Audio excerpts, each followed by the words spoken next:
Bupati Simalungun terima penghargaan dari BPS Pusat. 3 paslon Bupati dan Wakil Bupati mendaftar di KPU Labora. Bocah perempuan 8 tahun warga Nias Utara hilang di kebun saat bersama pamannya. Selamat malam pemirsa, selain cuplikan berita tadi, kami juga akan menyajikan informasi menarik lainnya. Bersama saya Daniel Agustran, pemirsa, inilah Sumut Hari Ini Malam selengkapnya.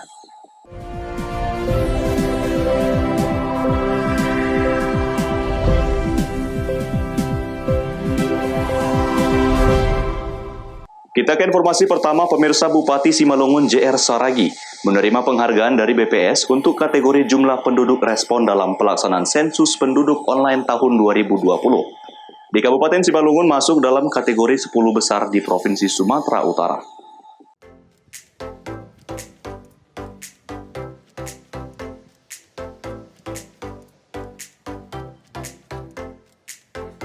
Bupati Simalungun JR Saragi menerima penghargaan dari Badan Pusat Statistik untuk kategori jumlah penduduk respon dalam pelaksanaan sensus penduduk online tahun 2020 yang dilaksanakan pada bulan Februari sampai dengan bulan Mei yang lalu.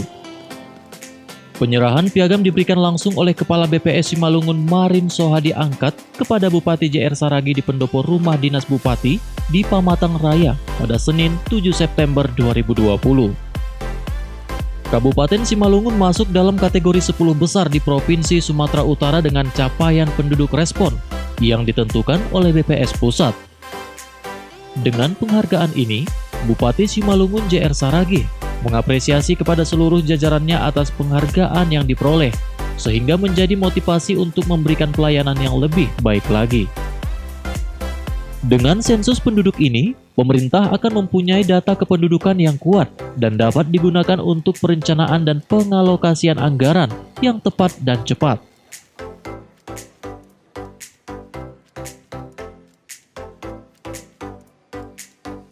Yang pertama, saya memberikan apresiasi khususnya kepada jajaran pemerintah Kabupaten Simalungun. Mulai dari Kepala Dinas, Bapak Ibu Camat, dan Pangulu, di mana BPS telah memberikan penghargaan yang saya terima pada hari yang baik ini. Tentu kita berikan apresiasi atas kerjasama ini, baik BPS juga memperhatikan apa yang dilakukan oleh pemerintah Kabupaten Simalungun. Ternyata kita tidak bisa bekerja sendiri, tapi saling bergandeng tangan. Untuk itu, dengan diberikannya penghargaan ini, saya juga ingin memberikan yang terbaik, khususnya apa yang bisa dibantu oleh pemerintah buat BPS. Ini bisa berlanjut karena kita sama-sama membutuhkan. Kenapa saya katakan sama-sama membutuhkan?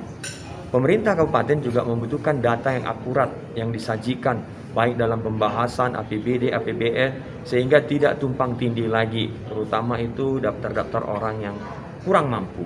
Dan begitu juga jumlah penduduk ada yang nanti kita ketahui tidak seperti sekarang, di Capil beda, di ini beda. Dengan adanya seperti ini, saya yakin nanti ini sudah apa yang ada di Capil, ada juga di BPS ini. Untuk ini, saya mengucapkan terima kasih kepada Pak Gubernur, kepada pimpinan BPS, baik yang ada di Kabupaten Simalungun.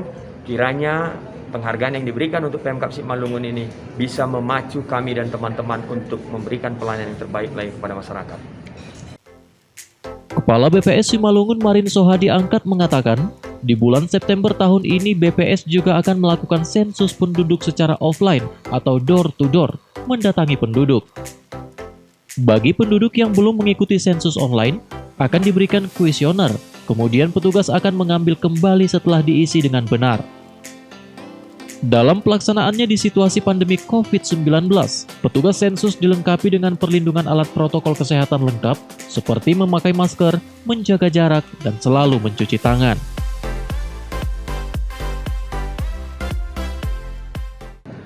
Jadi pada bulan 2 sampai dengan bulan 5 kemarin, BPS melaksanakan sensus penduduk secara online. Jadi di situ peran serta masyarakat yang aktif itu sangat diperlukan karena mereka mengisi data sendiri. Nah, kemudian kemarin atas bantuan Pemda Simalungun dan juga atas himbauan Bapak Bupati Simalungun, kita termasuk dalam kategori 10 besar dengan capaian penduduk yang respon sekitar 92 penduduk telah melakukan respon terhadap SPA online. Jadi oleh karena itu pada hari ini saya mewakili pimpinan BPS Provinsi dan juga menyampaikan penghargaan dan terima kasih kepada Pemda, khususnya Bapak Bupati atas kerjasamanya yang luar biasa ini. Kalau untuk sensus penduduk secara door to door Pak, offline-nya kapan dilaksanakan Pak? Selanjutnya Pak, kita sadar bahwasanya tidak semua penduduk bisa melaksanakan sensus penduduk secara online. Sekarang kita mulai bulan 9 ini kita akan melaksanakan sensus penduduk secara offline. Jadi ini akan mendatangi seluruh penduduk. Nah, karena ini kita dalam kondisi pandemi Pak, jadi nanti penduduk yang belum mengikuti sensus online akan kita berikan kuesioner dan mereka kami harapkan untuk mengisi dengan benar. Nanti setelah selesai akan dijemput kembali dokumennya. Itu dalam jangka waktu berapa lama Pak? Kita targetkan Pak di bulan September ini harus selesai semuanya Pak. Dosi Simarmata melaporkan untuk Evarina TV. Pemirsa, kita beralih ke berita terkait pendaftaran calon kepala daerah. Penyelenggaraan Pilkada serentak pada 9 Desember mendatang memasuki tahapan pendaftaran bakal pasangan calon. Di tengah COVID-19 yang masih mewabah, KPU Labuhan Batu menerapkan protokol kesehatan guna memutus penyebaran dan mencegah klaster baru COVID-19.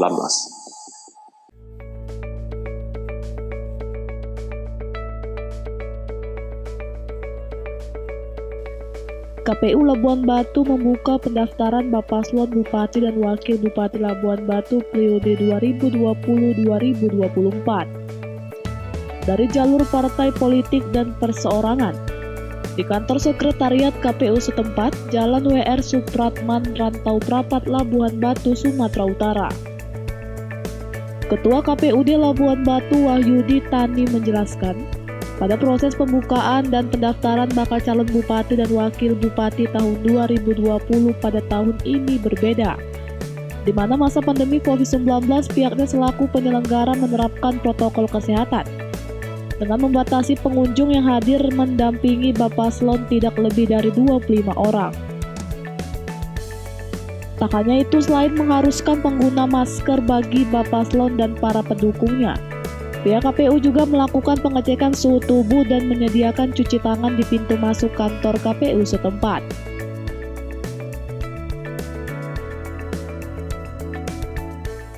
Ini sangat berbeda situasinya.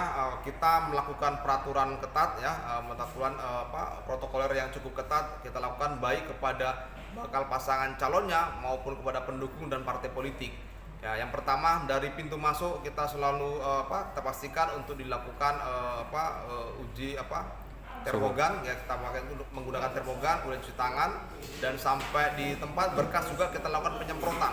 Kita lakukan penyemprotan berkas karena kita tidak tahu asal-usul berkas ini ya, tentunya sudah langkah panjang ini dilakukan oleh bakal pasangan calon.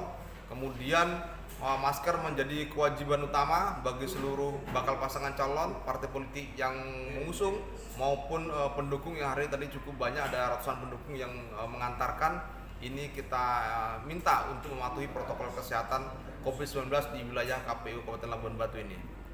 Oke, makasih. Dan hingga hari kedua dibukanya pendaftaran, pihak KPU Labuan Batu telah menerima 4 Bapaslon Bupati dan Wakil Bupati, yakni pasangan Abdur Roni Arahap dan Ahmad J. Srambe, Suheri Pane dan Irwan Indra, Erik Astrada Ritonga dan Elia Rosa Siregar, dan Andi Suhaimi Dalimunte berpasangan dengan Faizal Amri Siregar.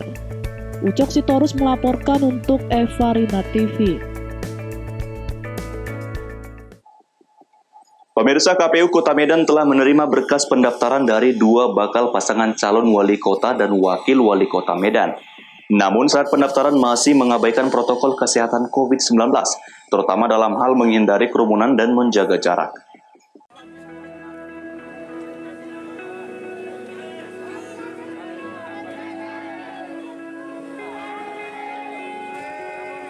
Saat hendak melakukan pendaftaran, pasangan Bobi Aulia tiba di kantor KPU Medan dengan mengendarai Vespa dan disambut ratusan pendukung mereka.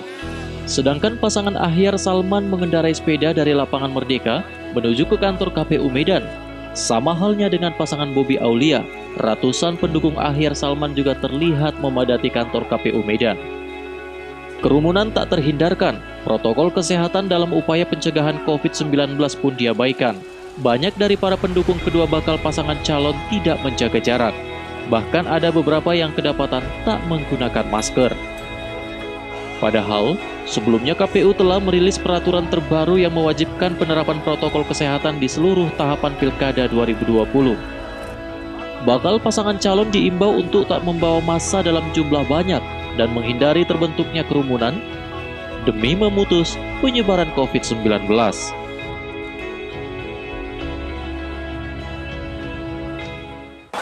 Pengamatan KPU sendiri terhadap aturan itu dipatuhi atau tidak sebenarnya oleh? Ya, saya kira kalau di areal ini ya, proses pendaftaran ini saya kira sudah sesuai ya dengan 2019. Di luar areal KPU Kota Medan, saya kira bisa dilihat bersama lah ya bagaimana situasinya. Dan kemarin juga pihak kita pihak kebersihan dan teman-teman juga yang lain sudah mengimbau untuk menjaga physical distancing.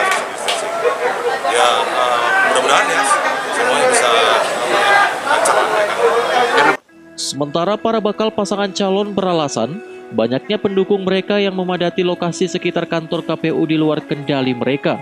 Sebab sebelumnya tim pemenangan juga telah mengimbau para pendukung untuk tak berbondong-bondong ke KPU. Itulah dari awal memang dari kita kumpul jam kurang lebih sebelum sholat Jumat itu kita sudah menghimbau sama teman-teman relawan dan partai politik, dan teman partai politik juga hanya yang ikut hanya ketua sekretaris dan bendahara tadi, dan yang ikut berangkat ke sini hanya ketua sekretaris saja. Dan untuk relawan memang sudah kita himbau untuk tidak ikut ke KPU karena sudah kita infokan yang bisa masuk itu maksimal hanya 30 orang yang diinfokan oleh KPU-nya.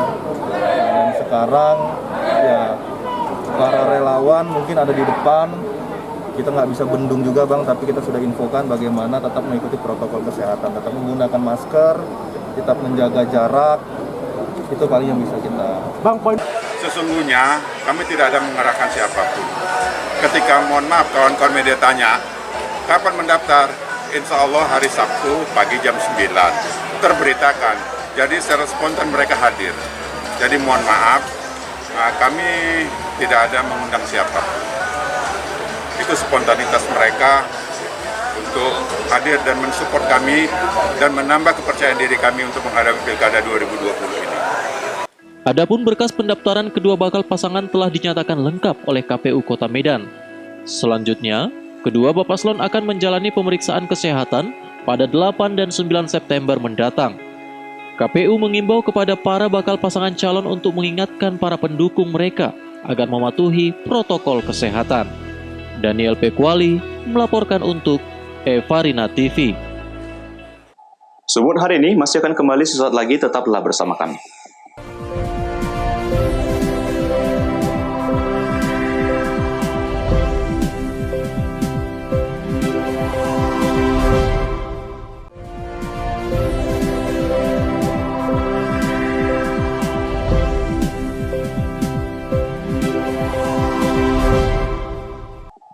Terima kasih masih bersama kami. Pemirsa, di hari pertama jadwal pendaftaran kepala daerah, KPU Labuhan Batu Utara terima 3 bakal pasangan calon bupati dan wakil bupati yang siap bertanding pada Desember mendatang.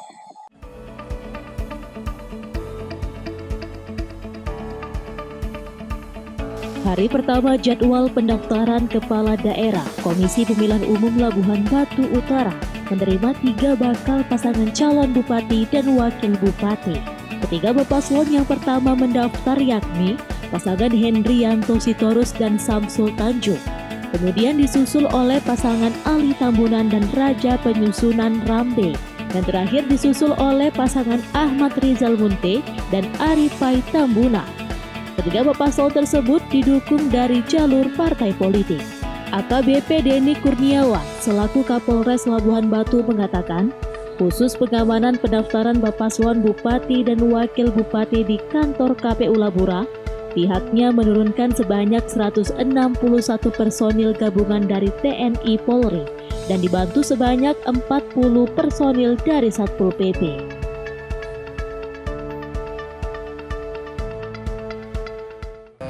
Sampai dengan hari ini kondisi wilayah hukum Polres Labuan Batu masih aman dan kondusif, termasuk pada hari ini pelaksanaan hari pertama pendaftaran pasangan calon di Kabupaten Labura. Untuk proses pendaftaran kita turunkan perkuatan gabungan sekitar 800 personil di wilayah Polres Labuan Batu. Sedangkan untuk di wilayah Labura sendiri kita tempatkan 150 personil. Harapan kami bahwa baik seluruh stakeholder, pemerintah daerah, pengawas, penyelenggara, pihak keamanan dan pasangan calon dan simpatisannya bersama-sama untuk bisa mensukseskan kegiatan ini pemilihan kepala daerah sehingga sukses, lancar, tertib dan aman sesuai dengan harapan kita bersama.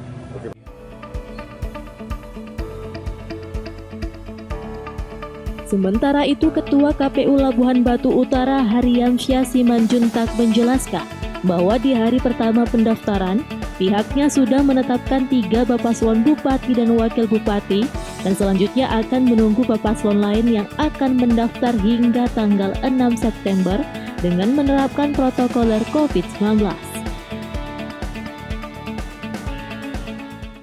Ya, alhamdulillah sampai hari ini KPU Kabupaten Labuan Batu Utara sudah menerima 3 pasangan calon yang diusung oleh gabungan partai politik. Dan tentu tadi barusan adalah bakal pasangan calon yang ketiga.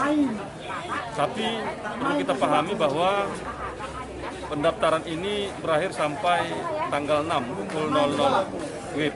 Nah, tentu kita akan tetap menunggu jika nanti kemudian ada lagi bakal pasangan calon yang diantar ke KPU Labuan Batu Utara. Dan sudah kita tetapkan tadi untuk 3 Bapaslon itu sudah memenuhi syarat. Dan pemeriksaan berkas sudah kita terima. Tetap kita laksanakan protokol COVID sesuai dengan PKPU 6 tahun 2020. Insya Allah tanggal 8 sampai tanggal 11 kita akan melaksanakan verifikasi administrasi sekaligus bersamaan juga dengan pemeriksaan kesehatan bakal pasangan calon nantinya.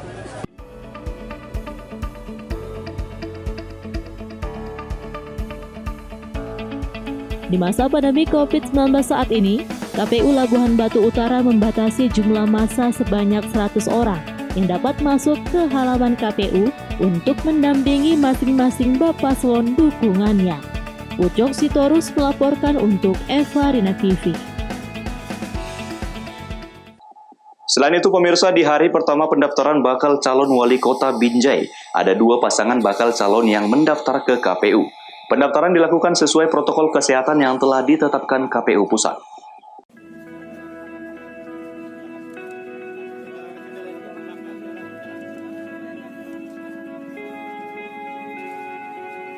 Di hari pertama pendaftaran bakal calon wali kota Binjai, hari ini sudah ada 2 pasang bakal calon yang mendaftar ke KPU Kota Binjai. Pertama kali yang mendaftar yaitu pasangan Rahmat Sori Alam dan Usman Jakfar yang diusung oleh Partai Gerindra dan PKS. Kemudian paslon kedua yang mendaftar yaitu pasangan Lisa Andriani Lubis dan Sabta Bangun yang diusung Partai PDI Perjuangan, PAN, Nasdem, dan Partai Hanura.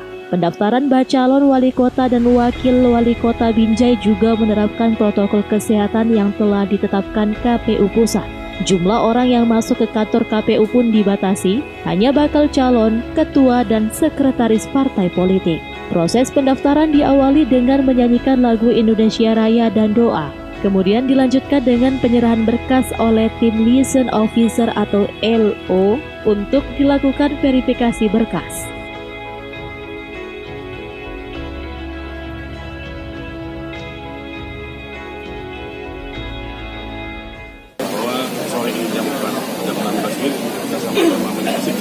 Bahwa pasangan Sabta resmi mendaftar tinggi yang diusung oleh 4 partai PDI, Nasdem, PAN, Hanura dan didukung oleh satu partai lagi Gelora dengan total 11 kursi.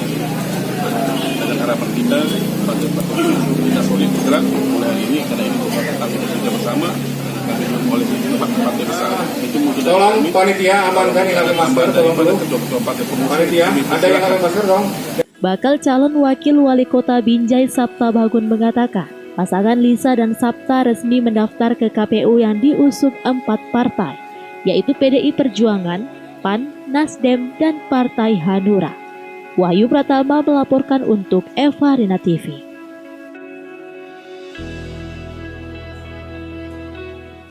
Sementara itu pemirsa, pasangan bakal calon bupati dan wakil bupati Pakpak Barat, Sony Brutu dan Ramlan Boang Manalu melakukan pendaftaran ke kantor KPU dengan berjalan kaki dan dikawal langsung para kader Partai Demokrat dan pendukungnya.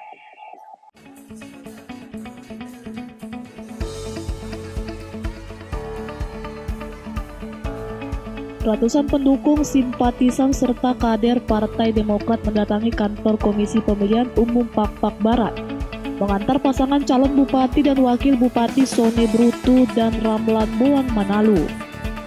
Untuk acara penyerahan berkas calon bupati dan wakil bupati Sony Brutu dan Ramlan Boang Manalu dilakukan dengan mengikuti protokol kesehatan seperti memakai masker dan alat pelindung diri lainnya. Pasangan calon bupati dan wakil bupati Sony Brutu dan Ramlan Boang Manalu ini hanya mengusung satu partai, yaitu Partai Demokrat.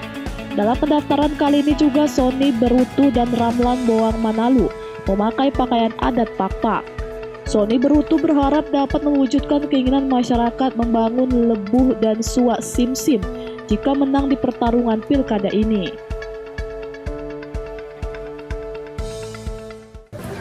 Kita lengkapi dan sah, sehingga tahapan berikutnya tentunya ada pemeriksaan kesehatan. Tentunya kita menunggu surat itu dan kita akan mengikutinya dan melengkapinya. Kami menyampaikan banyak terima kasih kepada komisioner baik KPU maupun Bawaslu.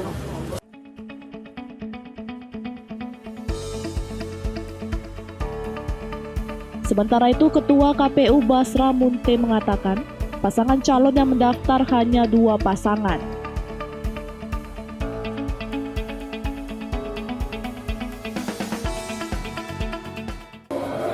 Artinya dinyatakan juga tadi lengkap, namun khusus untuk syarat calon juga dinyatakan lengkap, namun nanti tentang keabsahan dan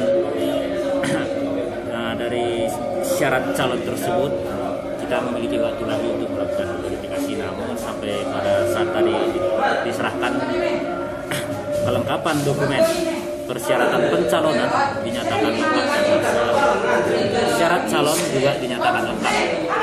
Untuk pertarungan pilkada Pakpak Barat berapa kandidat Ketua? Untuk pertarungan di pemilihan kepala daerah Pakpak Barat tahun 2020 ini yang intinya kita tetap berpedoman kepada dari nanti beberapa orang yang mendaftar. Jadi dari seperti yang saya sampaikan di awal tadi, sampai sejauh ini bakal pasangan calon yang mendaftar baru 1 bakal pasangan calon. Tapi informasi yang kita terima juga sesuai surat yang kita terima, ada 1 bakal pasangan calon lagi yang akan mendaftar di sore hari nanti. Jadi kita di sini menunggu, mudah-mudahan apa yang disampaikan juga nanti kita saling menunggulah apa memang sesuai surat yang disampaikan itu akan mereka datang untuk mendaftar. Itu sampai sejauh ini yang dapat.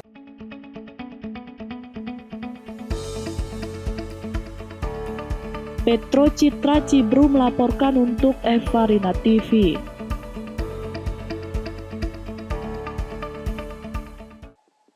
Sumun hari ini masih akan kembali sesaat lagi, tetaplah bersama kami.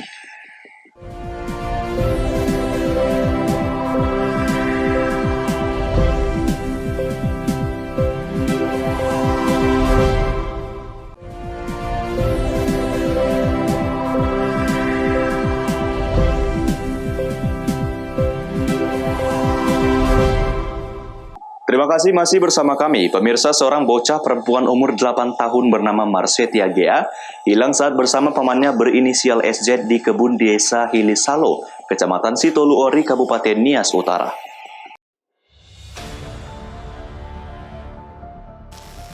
Peristiwa hilangnya seorang bocah perempuan bernama Marsetia Gea terjadi pada 25 Juli 2020 lalu, sekitar pukul 21 waktu Indonesia Barat.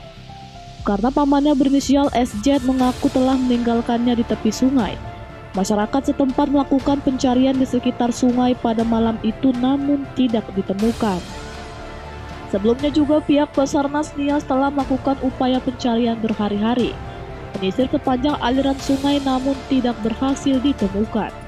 Kedua orang tua bocah asal desa Fulolosalo, Kecamatan Sitoluori, telah melaporkan peristiwa hilangnya anak mereka tersebut di Polres Nias. Namun tidak dapat dikembangkan penyidik karena mayat korban belum ditemukan. Dengan membawa foto putrinya, kedua orang tua bocah tersebut menangis histeris di halaman Mapolres Nias, menuntut keadilan atas hilangnya putri mereka yang tak kunjung terungkap.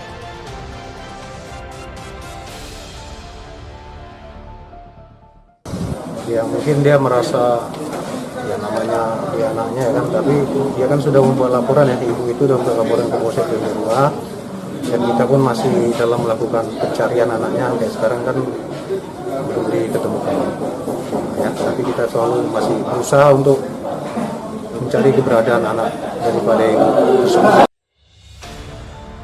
Kasat Reskrim Polres Nias AKP Junisar Rudianto menyatakan pihaknya masih terus melakukan pengembangan penyelidikan.